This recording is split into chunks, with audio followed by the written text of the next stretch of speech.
పండుగలను అన్ని రకాలుగా సోదర భావంతో ఎంతో సంతోషకర వాతావరణంలో ఇక్కడ జరుపుకోవడం ప్రతి ఏటా ఆనవాయితీగా వస్తుంది.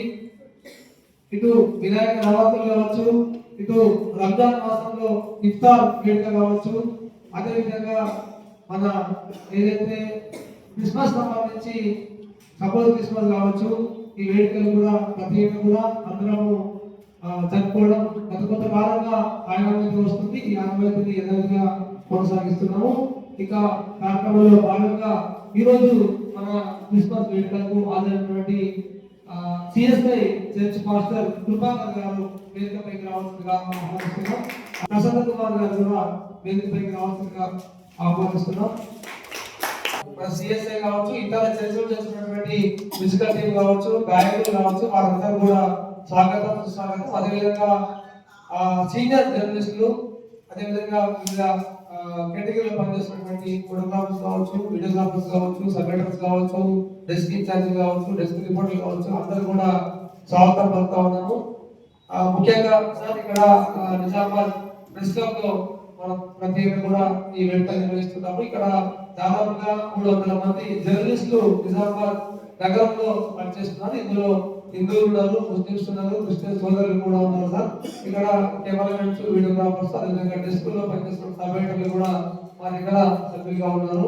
ప్రత్యేకంగా కూడా మీరు ఇక్కడికి వచ్చి మాకు ఆశీర్వాదాలు అందిస్తున్నారు. దానికి చాలా సంతోషకరము. ఎందుకంటే జర్నలిస్ట్ అందరూ కూడా సుఖంగా సుభిక్షంగా కుటుంబ పోషణతో పిల్ల పాపతో అందరూ కూడా సంతోషంగా ఆరోగ్యంగా ఉండాలని మేము కూడా ప్రతి వేడుకుంటూ ఈ కార్యక్రమం నిర్వహిస్తున్నాము. అదేవిధంగా ఇక్కడ హెల్త్ క్యాంప్స్ కావచ్చు, స్పోర్ట్స్ కావచ్చు, ఇవన్నీ కూడా ఎందుకంటే జర్నలిస్ట్ అనగానే చాలా స్ట్రెస్ తో కూడుకున్నటువంటి జాబ్ అది. సమయం ఉండదు, వేళ పాలన ఉండదు, రాత్రనక పగలనక వార్తా కాలేజ్ లో భాగంగా చాలా స్ట్రెస్ గురవుతుంటాము. ఇందులో భాగంగా చాలా అనారోగ్యం బారిన తెలియజేస్తున్నామండి. సో ఎవ్రీ ఇయర్ మేము ఇదే రీతిగా రావడం జరుగుతుంది. ఇదే రీతిగా మీతో క్రిస్మస్ క్యారల్ చేసుకోవడం జరుగుతుంది. ఇది ఒకటే కాదు. సో మీరు మమ్మల్ని పిలవడానికి కారణం ఏంటంటే, మేము రావడానికి కారణం ఏదో కూడా నేను చెప్తాను. మా దగ్గర ఉన్న సంతోషాన్ని మీతో పంచుకోవడానికి మేము సిద్ధంగా ఉండి సిద్ధపడి మేము వచ్చి, మీరు మమ్మల్ని ఎట్లా ఇన్వైట్ చేయాలో ఒక ఈవెంట్ కావాలా, మనకి ఒక టైం కావాలా, అది క్రిస్మస్ టైం. ఈ అకేషన్ లో మీరు మాతో కూడా ఆనందాన్ని పంచుకోవడానికి, వ్యక్తపరచుకోవడానికి ఈ వేదికని ఎంచుకొని క్రిస్మస్ వేడుకల ద్వారా మీరు పిలుస్తూ ఎవ్రీ ఇయర్ మనం సంతోషంగా చేసుకుంటున్నాం. ఈ క్రిస్మస్ వేడుకలు ఇక్కడే కాకుండా ప్రతి ఏడాది ప్రతి స్కూల్స్ తో, కాలేజెస్ తో, ఇన్స్టిట్యూషన్స్ తో, ప్రతి గృహాన్ని దర్శించి దేవుడు మాకు ఇచ్చిన సంతోషాన్ని, దేవుడు మాకు ఇచ్చిన శాంతిని, సమాధానాన్ని మేమే పెట్టుకోకుండా దాన్ని ఇతరులతో పంచుకోవడానికి, ఇతరులతో శాంతియుతంగా, ఇతరులతో ప్రేమపూర్వకంగా జీవించడానికి మేము ఈ క్రిస్మస్ క్యారల్స్ ద్వారా మేము ముందుకు రావడం జరిగింది. ప్రతి సంవత్సరం ప్రశ్నలో క్రిస్మస్ జరుపుకోవడానికి, క్రిస్మస్ కావచ్చు,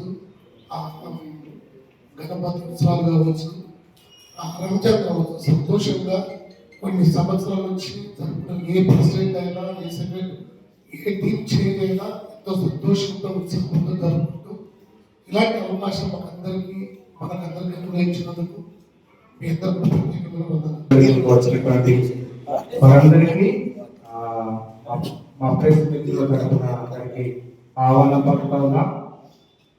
గత కొన్ని సంవత్సరాలుగా ప్రెస్ క్లబ్తో సపోజ్ క్రిస్మస్ వేడుకలు జరుపుకుంటున్నాం. సంతోషాన్ని, సమాధానాన్ని క్రీస్తుకు సంబంధించినటువంటి జన్మదినం పురస్కరించుకొని మన ప్రతిసారి కూడా మన మిత్రులతో మనము సంతోషాన్ని పంచుకుంటూ వాళ్ళు ఇన్వైట్ చేసుకుంటూ ఉన్నాం. మీరందరూ ప్రెస్ మిత్రులు వచ్చినటువంటి ప్రతి లింక్ నుంచి వచ్చినటువంటి ప్రతి ఒక్కరికి మా తరఫున వందనాలు చేసుకుంటూ, ముఖ్యంగా సిఎస్ఐ గారికి, అందరికి కూడా అందరికీ కూడా వందనాలు తెలుసుకుంటాం. వెల్ఫేర్ సొసైటీ వాళ్ళందరూ కూడా మరి నన్ను ఆహ్వానించిన మేరకు మీ అందరికీ సిఎస్ఐ చర్చ్ నిజామాబాద్ పక్షాన, మరి ప్రెసిడెంట్ జార్జ్ సిఎల్ జార్జ్ గారి పక్షాన మీ అందరికీ క్రిస్మస్ శుభములను అందిస్తున్నా. ఈ ప్రత్యేక ఆహ్వానం అందించినటువంటి జయన్నకు, ఇక్కడ వచ్చి క్రిస్మస్ గీతాలు ఆలపిస్తూ మిమ్మల్ని సంతోషింపజేసినటువంటి మా యవన బృందం, సెక్రటరీ బాక్సీ, చక్కనన్న, పెట్టిన విషయాలు వాట్ ఈస్ క్రిస్మస్ అనేది నేను రెండు మాటలు నేను జ్ఞాపకం చేస్తాను. చాలా సంతోషం ఏంటంటే మేము వెళ్ళిన ప్రతి చోట గవర్నమెంట్ ప్రోగ్రామ్స్ కావచ్చు, ద ప్రాజెక్ట్ ప్రోగ్రామ్స్ కావచ్చు, they are celebrating the Christmas, they are inviting us. మత సామరస్యం అనేటువంటి మాటకు అంటే నేను నిర్వహించడం ఏంటంటే మతం అనేటువంటి మాట పదం యూజ్ చేయకుండా ఇంటర్ ఫెయిత్ రిలేషన్స్ అని నేను వాడడం అనేది ఇష్టపడతాను. ఎందుకంటే మతం అనేది అదొక నా దృష్టిలో ఐ డోంట్ లైక్ ఇట్. ఎందుకంటే దాని వలన జరుగుతున్నటువంటి ఈ సమాజంలో ఎన్నో పరిస్థితులు మనం చూస్తున్నాం, విద్వేషాలు ఇవన్నీ కూడా. So inter faith relation is a respectful word that we can use. ఏంటంటే ప్రతి ఒక్కరి విశ్వాసాన్ని గౌరవించడం, ప్రతి ఒక్కరి విశ్వాసాన్ని మనం అంగీకరించడం అనేది ఈ సమాజంలో ఒకరిలో ఒకరి చక్కటి సామరస్యాన్ని మనము ఇవ్వగలుగుతాం. సో క్రీస్తు మతం అని అనేటువంటి వారికి మేము చెప్పేటువంటి మాట ఏంటంటే క్రీస్తు ఎప్పుడు కూడా మతంగా రావాలి. క్రీస్తు ఎప్పుడు కూడా అందరికీ ఒక రోల్ మోడల్ ఉంటారు. రోల్ మోడల్ ఎవరు అంటే ఎవరైతే సమాజానికి మనకు మంచి చేస్తారో వారిని మనం అనుసరించేటువంటి వారంగా ఉంటాం. సో క్రీస్తు is a role model for the human society, human race. ఈ మానవాళికి అనేక గొప్ప మార్గదర్శిగా ఉన్నాడు. ఎందుకంటే ఈ మానవాళిలో ఉన్నటువంటిది ఏంటంటే ప్రేమ లేని సమాజం, అన్యాయం, అక్రమము, ఇంకా అనేకమైనటువంటివి నాకంటే ఎక్కువగా మీరు ప్రజల్లో మీరు వెళ్తున్నారు, సొసైటీలో మీరు వెళ్తున్నారు కాబట్టి మీరు చూస్తూ ఉంటున్నారు. కాబట్టి you are the people who సత్యాన్ని బయటకు తీసుకొని వచ్చేటువంటి వాళ్ళు. So what is truth? So క్రీస్తు ఆయన సత్యమై ఉన్నాడని నమ్ముతున్నాం. పరిశుద్ధ గ్రంథంలో ఉన్నట్టుగా ఆయన ఈ లోకానికి వెలుగైనట్టుగా ఆయన సత్యం, నేనే సత్యం అని అంటాడు. What is the truth? Truth అంటే ఏంటంటే నిర్వచిస్తారు, మీరు చాలా చూస్తూ ఉంటారు, దాన్ని మీరు రాస్తారు, అది చూసి మేము దాన్ని ఏం చేస్తాం?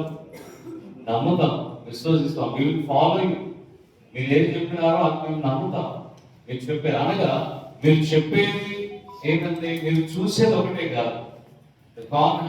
ఒక నాణానికి రెండు చిహ్నాలు ఉన్నట్టుగా సత్యం మనము వెల్లడిపరచాలంటే అవతల ఉన్నటువంటి దాన్ని కూడా మనము చూసి అప్పుడు దాన్ని నిర్వచించడమే సత్యం అని ఒక మాట రెఫరెన్స్ ఉంది. దాని అర్థం ఏంటంటే truth is one, the wise calling by many names. సత్యం భార్య భర్తల కలయికలతో అవుతున్నాయట. దెర్ ఆర్ మెనీ వేస్.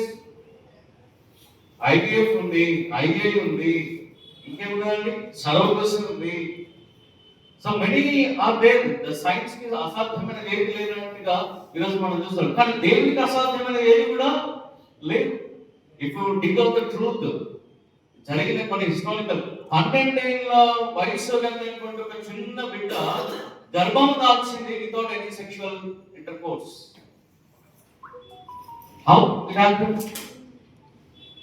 ఎట్లా జరిగిందన్న? అది మానవునికి దేవుడు ఇచ్చినటువంటి ఒక ఊహించలేనటువంటి అసాధ్యమైనటువంటి క్రియ. సో ఈ క్రీస్తు కూడా అలాగే జన్మించడనేటువంటి దానికి నిర్వచనం ఏంటంటే అనేక గ్రంథాలలో ఉన్నాయి. ఈరోజు నేను ఆ గ్రంథాల పేరు, ఆ గ్రంథాల్లో ఉన్నది నేను చెప్పను, కానీ అది ఉన్నటువంటి సత్యం ఏంటంటే ఒక కన్యక గర్భవతి అయి కుమారుని ఈరోజు బైబిల్లోనే ఉంది. ఇంకా మీరు మిగతా విశ్వాసుల గ్రంథాలను చూస్తే you will see the truth. ఎందుకంటే మానవుడు ఎప్పుడైతే అసత్యంలో బ్రతుకుతాడో, అన్యాయంలో బ్రతుకుతాడో, అక్రమంగా జీవిస్తాడో అప్పుడు దేవుడే నరవతారిగా ఈ లోకంలో జన్మిస్తాడన్న దానికి ఒక చక్కటి మాట నేను మీకు చెప్తాను ఎక్కడంటే ఇంగ్లీష్ లో చెప్తా, వేర్ వన్ there is a decline of righteousness I manifest myself అని అంటాడు. వేర్ వన్ దేర్ ఇస్ ఎ డిక్లైన్, మానవ సమాజంలో ఈ నీతి న్యాయంలో అన్యాయములను తుడిచివేయ లేకపోతే దాన్ని తృణీకరిస్తారో అప్పుడు దేవుడే ఏమైపోయాడట, ఐ మేనిఫెస్ట్ మై సెల్ఫ్ అంటే నన్ను నేను మేనిఫెస్ట్ చేసుకుని లోకానికి వస్తాను. అది ద మేనిఫెస్ట్ అంటారు. మేనిఫెస్ట్ ఇస్తారు కదా మేనిఫెస్ట్. సో దేవుడు యొక్క మేనిఫెస్ట్ చేసుకొని వస్తాడు.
వారి యొక్క ఆలోచన, వారి తపన, వారి ప్రయాణాలను దీవించి ఆస్వాదించండి.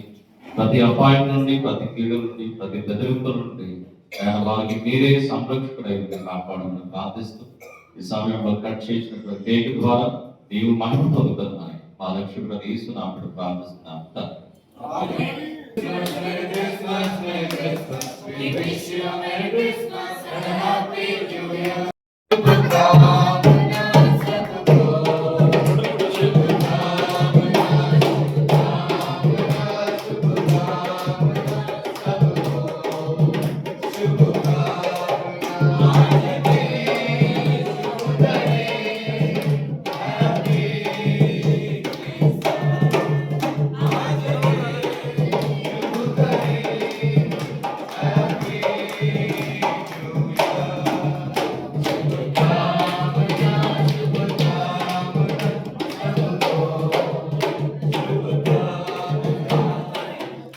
Wish you all the very